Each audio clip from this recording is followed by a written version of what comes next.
నీట్లో మంచి ర్యాంక్ రాని విద్యార్థులకు బెస్ట్ ఆప్షన్ సిఎస్ఈఎంఏ కోర్సులు అడ్మిషన్స్ జరుగుతున్నవి.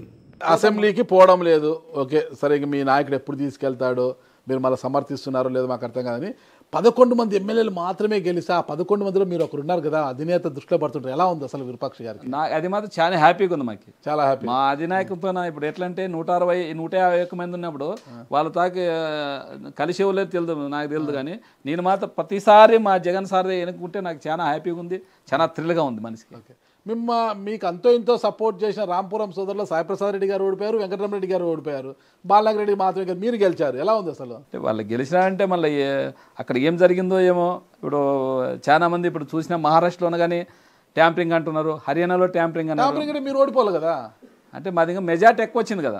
అవునా? మా వాల్మీకిలో చాలా మంది మా వాల్మీకిలని ఎక్కువ మెజార్టీ తెచ్చిన దానికి తక్కువ మెజార్టీతో మనం గెలిచినాము. ఇంకా ఎక్కువ మనకి 50,000 మెజార్టీ వచ్చినవచ్చు మాకి. వాళ్ళు ట్యాంపరింగ్ దాటుకొని మేము గెలిచినాము. వాళ్ళ ట్యాంపరింగ్ దాటి గెలిచినాము అనుకోవచ్చు కదా. చాలా మేధావులు అయిపోయారు మీరు. ఓకే, ఎమ్మెల్యేగా గెలిచారు, గెలిచిన వెంటనే వారం రోజులకు అనుకుంటా అయితే గుంటకల్లో సాయి కృష్ణ నరసింహం ఆడక మీ అనుచరుడు, ప్రధాన అనుచరుడు కూర్చోయింటే అతని మీద ముసుగులు వేసుకొని వచ్చి మరి అతని మీద దాడి చేసిపోయారు కదా, ఎవరు చేశారంటారు? అది ఎవరు చేస్తారు? గుమ్మనూరు నారాయణ కదా. అవునా? మళ్ళా ఆయన చెప్పినాడు కదా, మన హాస్పిటల్కి పోతే చెప్పినాడు కదా, మన షేక్ అన్ననే, మన దోల్తాం షేక్ అన్న ఎవరు అంటే మీడియాకి ఇచ్చినాడు కదా, ఆయన నారాయణ గారే నన్ను కొట్టించినది. కొట్టాల్సిన, దాడి చేయాల్సినంత అవసరం ఎవరి మీద కోపం? మీ మీద కోపమా, అతని మీద కోపమా? ఎందుకో మళ్ళీ ఆయనకి తెలాలి, కొట్టించిన ఆయనకి తెలాల. ఎప్పుడు 15 నుంచి ఆయన దగ్గర ఉన్నారు. అంత రౌడీయా?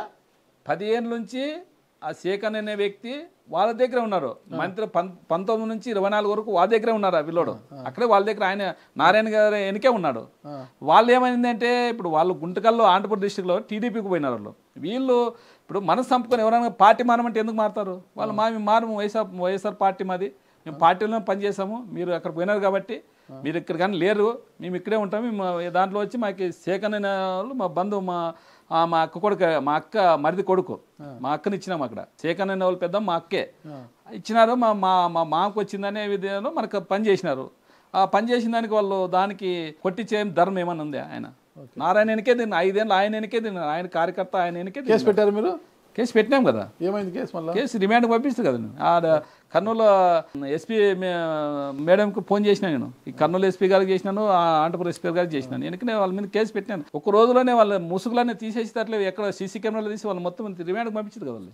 ఓకే, ఆ తర్వాత దాడి చేసిన తర్వాత వాహనాలపైన కూడా దాడి చేశారు, ధ్వంసం చేశారు కదా మీ వర్గీయులవి గుంతకల్లోనే. అది ఎవరు చేశారు మళ్ళా?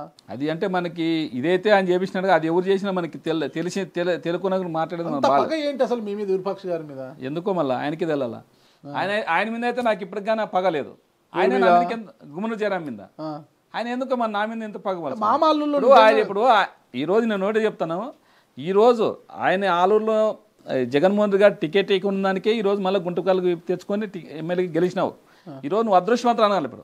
ఎందుకంటే నువ్వు ఇక్కడ ఉంటే నువ్వు కానీ ఓడిపోతుంటివి, నువ్వు కానీ ప్రతి ఊనే ఉంటుంటివి. మీ మామ టీడీపీ నుంచి పోటీ చేస్తుంటే మీరు గెలిచేవారా? ఖచ్చితంగా గెలుస్తాం. ఎలా గెలుస్తారు? ఆయన అసలు 3వసారి గెలిచారు.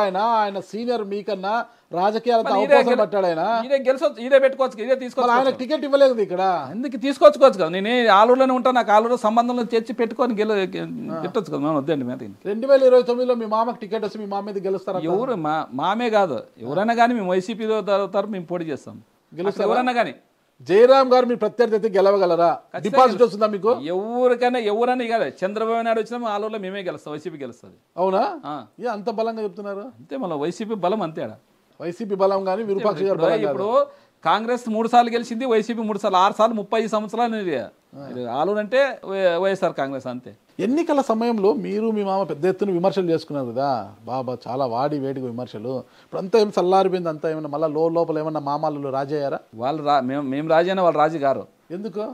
వాళ్ళకి అంతే, నా సరిగ్గా ఎమ్మెల్యే గెలిచినాడనే బాధ ఆయనకి అంతే. దాంట్లో తప్పేముంది? ప్రజలు ఏమో ఆయనకే తెలాల, ఆయనకే తెలాల. ఇప్పుడు ఆయన నాకు ఇచ్చిన దానికే గుంటకల్కి ఇచ్చిన పోయినా, నువ్వు గెలిచినావు, అధికారం వచ్చింది, సంతోషపడాలా. ఆయన సంతోషపడలేదు. ఆయన మనకు అంత బాధ ఏమో నాకు అర్థం కదా ఆయన బాధ. ఆలూరు ఒక కేంద్ర బిందువు అవుతుంది అందరికీ కూడా. రాంపురం సోదరులు కూడా మంత్రాలయం, ఆదోని, ఆలూరు, గుంతకల్ని లైన్ చేసుకోవాలని చూస్తున్నారు. ఓకేనా? గుమ్మనూరు సోదరులు వచ్చేసి గుంతకల్లు, ఆలూరు, బళ్ళారి, కర్ణాటకలో మోక, ఈ 4 ఇట్లా లైన్ చేసుకోవాలని చూస్తున్నారు అనమాట. ఎవరికి వారు లైన్ చేసుకోవాలి. అందరూ కూడా ఆలూరుని కేంద్ర బిందువు చేస్తున్నారు. ఎందుకంటారు? అంటే సెంటర్ కదా, కర్ణాటకకి అంత సెంటర్ బార్డర్ కదా, ఏమి అటు ఇటుగా ఏం చేసుకోవాలని ఆడే చేసుకోవచ్చు అనే కదా, అలా సెంటర్ కదా, అన్ని దిగుమతులు ఎగుమతులు అన్ని ఇక్కడే ఉంటాయి కదా. కర్ణాటక లాస్ట్ బార్డర్ ఇది. ఏదన్నా చేసుకున్నప్పుడు మోక ఆయనే కదా ఇప్పుడు, నాగేంద్ర కదా ఎమ్మెల్యే. అవును మంత్రిగా ఉండి మళ్ళీ రాజీనామా చేసి ఇప్పుడు ఎమ్మెల్యేగా ఉన్నాడు. ఎమ్మెల్యేగా వాళ్ళ బ్రదరే. అదే మోక, బళ్ళారి, ఆలూరు, గుంతకల్ వాళ్ళ లైన్ చేసుకోవాలని చూస్తే రాంపురం సోదరులు ఇట్లా లైన్ చేసుకోవాలని చూస్తున్నారు. రాంపురం సోదరు ఎప్పుడు ఆలూరు ఎప్పుడు అడగలేరు వాళ్ళు, అప్పుడు అడగలేదు వాళ్ళు. అంటే ఏంది అడగలేదు? మిమ్మల్ని ప్రోత్సహించి మిమ్మల్ని ముందర పెట్టారు కదా వాళ్ళ మనిషిగా. ప్రోత్సహించి అంటే అదన్నీ అబద్ధం. వ్యక్తిగతంగా వాళ్ళకి మన పరిచయం అంతేగాని ఈ రాజకీయంగా అంటే వాళ్ళు ఎప్పుడు మనకి ప్రోత్సాహం చేయలేదు. వాళ్ళని అనకూడదు. వాళ్ళు చాలా సార్లు అన్నాడు ఆయన గుమ్మనూరు జయరాం గారు, వాళ్ళే మన రాంపురం సోదరులే సపోర్ట్ అని చెప్పినారు. కానీ అయినా ఆయనకు ఒకసారి పూర్ణంగా చేసి చెప్పినారు వాళ్ళు. ఇప్పుడు ఆలూరు ఎమ్మెల్యే విరూపాక్షి గారు, కానీ అనధికార ఎమ్మెల్యే గుమ్మనూరు జయరాం గారు అంటున్నారు కదా. ఆయన ఎప్పుడు గుంతకల్ కన్నా ఎక్కువ ఇక్కడే ఉంటారు కదా, ఆలూరులోనే ఉండి రాజకీయాలు చేస్తున్నారు. మా పార్టీ కదా, టీడీపీ పార్టీ. మేము ఎట్లనే వాళ్ళ ఇన్ఛార్జ్ వాళ్ళకి తెలియదు, మాకేం సంబంధం. మీ పవర్ ఏమన్నా కొనసాగుతుందో ఇక్కడ? మా పవర్ అంటే మేము ఇప్పుడు మీకు తెలుసు అప్పుడే ఎంత అరాచీలు చేస్తున్నారు టీడీపీ వాళ్ళు.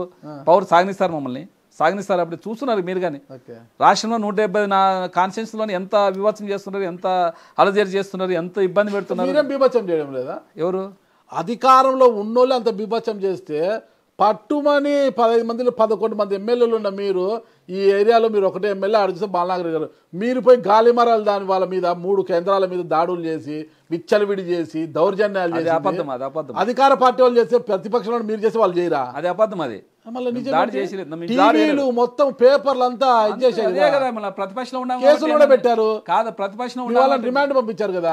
మేము చేసింది ఒకటి ఏం చేసినాము, మా వాళ్ళు అక్కడ గాలిమర్లోన కొన్ని ఉద్యోగాలు ఉన్నాయి, నువ్వు ఎమ్మెల్యే కదా, నువ్వు కానీ మాకి కొంతమందికి ఇప్పండి, వాళ్ళకు 20 మందికి ఉంటే మాకు 5 మంది కానీ రావాలన్నా అడిగినారు. అడిగితే నేను కానీ వాళ్ళని ఏజెంట్ని ఫోన్ చేసి అడిగినాను, అన్న కొద్ది రాండి మా వాళ్ళని కానీ కొంతమంది చేర్చుకోండి, దాంట్లోకి ఉన్నాయి కదా గాలిమర్లో మనం ఉన్నాయి కదా చేర్చుకోవడం అని చెప్పినాను.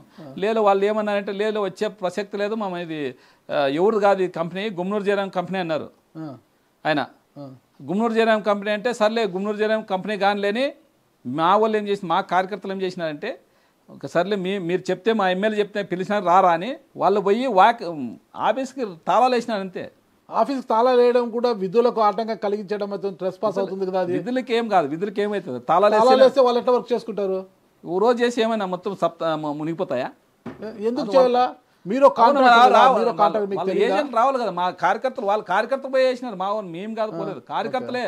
మీ వాళ్ళకు ఉద్యోగాలు లేకపోతే దాడులు అన్ని పగలు కొట్టేశారు. మీరే అంటున్నారు కదా గుమ్మనూరు జయరాం గారు గుంటకల్ ఎమ్మెల్యే, మళ్ళీ ఆయన వర్గీయులు మొత్తం మీరు పనిచేసి ఎట్లా ఒప్పుకుంటాం? మేము ఎట్లా ఒప్పుకునే? మా కార్యకర్తలు ఉన్నారు కదా, మేము మాకు అధికారంలో ఉన్నారు, ఏమని చేస్తారు? వాళ్ళ గుంటకల్లో చేసుకోవాలి కదా ఆయన. అది ఇక్కడ కూడా అధికారం వాళ్ళదే కదా, వాళ్ళదే మేము ఎమ్మెల్యే కదా. ఇక్కడ కనీసం మేము 20 మందిలో 15 మంది వాళ్ళు పెట్టుకుని 5 మంది మా వాళ్ళకి ఇమ్మన్నాం కదా. సుమన్ టీవీలో మీ పర్సనల్ అండ్ బిజినెస్ ప్రమోషన్స్ కోసం కింది నెంబర్కి కాంటాక్ట్ చేయండి.